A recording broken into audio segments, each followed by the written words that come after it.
Hello दोस्तों, कैसे हैं आप सब। आई होप आप सभी अच्छे होंगे और आप सभी अपनी पढ़ाई कर रहे होंगे। जो संगणक की तैयारी कर रहा है वो अपनी संगणक के सब्जेक्ट को पढ़ रहा होगा। जिसने एलडीसी का सोचा है वो एलडीसी वाले सिलेबस पे काम कर रहा होगा, और जिन्होंने आगे की और भर्तियों के लिए सोचा है वो अभी अपनी जो कमजोरियां हैं उन पर काम कर रहे होंगे। तो यहाँ मैं आज एक वीडियो लेके आई हूँ। इस वीडियो में मैं आपको बताने वाली हूँ कि हम जो भी याद करते हैं वो मतलब कुछ वक्त के लिए तो हमें याद रहता है, कुछ वक्त तो नहीं कहूँगी, कुछ दिनों तक याद रहता है, मतलब कुछ महीनों तक याद रहता है। फिर हम उसको रिवाइज नहीं करते तो हम भूल जाते हैं। तो किस तरीके से हम इसको याद करके और इसको भूलें ना, तो इसके लिए हमें बार बार रिवाइज करना होगा। और फिर रिवाइज करने का मेथड क्या होगा और किस तरीके से हम उसको रिवाइज करें कि वो लंबे समय तक हमें याद रहे। इसके लिए मैंने एक मेथड पर थोड़ा काम किया है एंड मैं खुद भी उसको फॉलो कर रही हूँ। तो आप लोगों को मैं इसीलिए इस मेथड के बारे में बता रही हूँ ताकि आप लोग भी इसका फ़ायदा उठा सके, थोड़ा लाभान्वित हो उसके। तो वो मेथड बताऊँ आपको क्या है। वो मेथड है ये मैंने यहाँ पे इसको नोट डाउन किया है और इस मेथड को आप देख सकते हैं। ये है 1 2 4 7 मेथड। ठीक है, 1 2 4 7 मेथड है। और एक मंथ के बाद में मतलब कि आपने देखिए, मैं इसको यहाँ पे आपको बताती हूँ। मैं ये है 1 पेन कहाँ गया,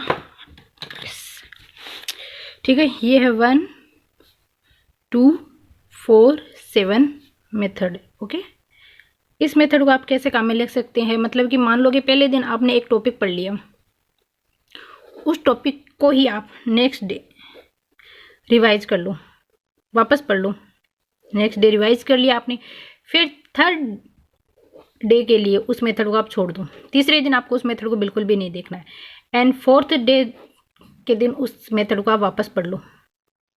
ठीक है, और फोर्थ डे आपको पढ़ने के बाद में उसको वापस छोड़ देना है, और फिफ्थ डे आपको नहीं पढ़ना है उसको, सिक्स्थ डे भी आपको उसको नहीं पढ़ना है एंड सेवन्थ डे आप उसको वापस पढ़ लो।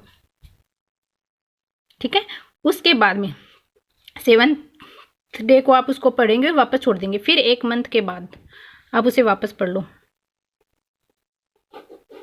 ठीक है, इस तरीके से देखो मैं बता रही हूँ आपको, आप इस तरीके से कर सकते हैं और आप नोट डाउन भी कर सकते हैं अपने इस टॉपिक को। जैसे कि फर्स्ट डे आपने माना कि आपने कालीबंगा सभ्यता पढ़ी है, ठीक है, सेकेंड डे आप इसको वापस रिवाइज करेंगे कालीबंगा सभ्यता को, थर्ड डे आप कालीबंगा सभ्यता नहीं पढ़ेंगे, फोर्थ डे आप कालीबंगा सभ्यता वापस पढ़ेंगे, फिफ्थ सिक्स डे आप छोड़ देंगे।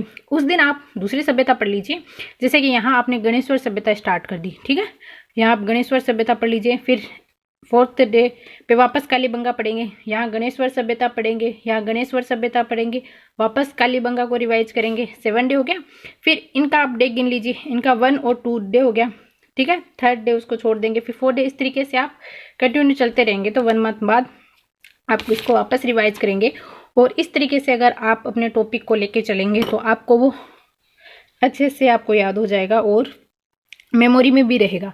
वैसे हम बहुत से टॉपिक ऐसे होते हैं जिनको हम पढ़ लेते हैं, हमें याद होता है, पर कन्फर्मली हम नहीं कह सकते कि ये इस क्वेश्चन का ये आंसर है, क्योंकि वो क्या होता है हमारी मेमोरी में नहीं, मेमोरी में तो रहता है पर सही आंसर बता पाना मुश्किल हो जाता है। इसलिए आप इस तरीके से अगर आप पढ़ेंगे तो मतलब बोरिंग भी नहीं लगेगा, क्योंकि एक ही टॉपिक को हम एक हफ्ते तक पढ़ते रहते हैं, फिर बोर हो जाते हैं उस टॉपिक से, और वो कंप्लीट हो या ना हो। जैसे मेवाड़ मान लो, मेवाड़ कितना बड़ा है, अगर मेवाड़ के इतिहास को अगर हम पढ़ने जाएं तो 15-20 दिन मैक्सिमम लग जाते हैं। उसमें डिटेल से अगर आप पढ़ोगे तो जरूर लगेंगे 15-20 दिन, ठीक है, पर 15-20 दिन के अंदर हम ये भी हो जाता है कि हमने एक टॉपिक को इतना वक्त दे दिया, बोर हो गया। तो उसमें भी आप उसको पार्ट करके इस तरीके से पढ़ सकते हैं।